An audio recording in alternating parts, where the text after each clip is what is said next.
તેલના ટેન્કરને કટરથી કાપતા અંદરથી જે નીકળ્યું એને જોઈને પોલીસ પણ દંગ રહી ગઈ. પહેલી નજરે જોઈને લાગે કે આ મસ્ત મોટું ટેન્કર દૂધનું કે તેલનું હશે, પણ અંદરથી તો ₹1 કરોડનો દારૂ નીકળ્યો.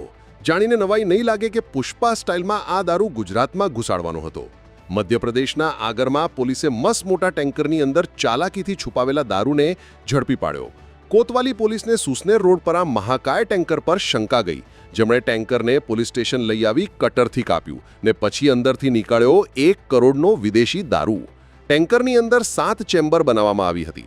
કોઈને શંકા ન જાય એટલા માટે પાછળની ચેમ્બર ખાલી રાખવામાં આવી હતી અને બાકીની 6 ચેમ્બરમાં ₹1 કરોડની કિંમતની મોંઘી બ્રાન્ડની દારૂની પેટીઓ રાખવામાં આવી હતી.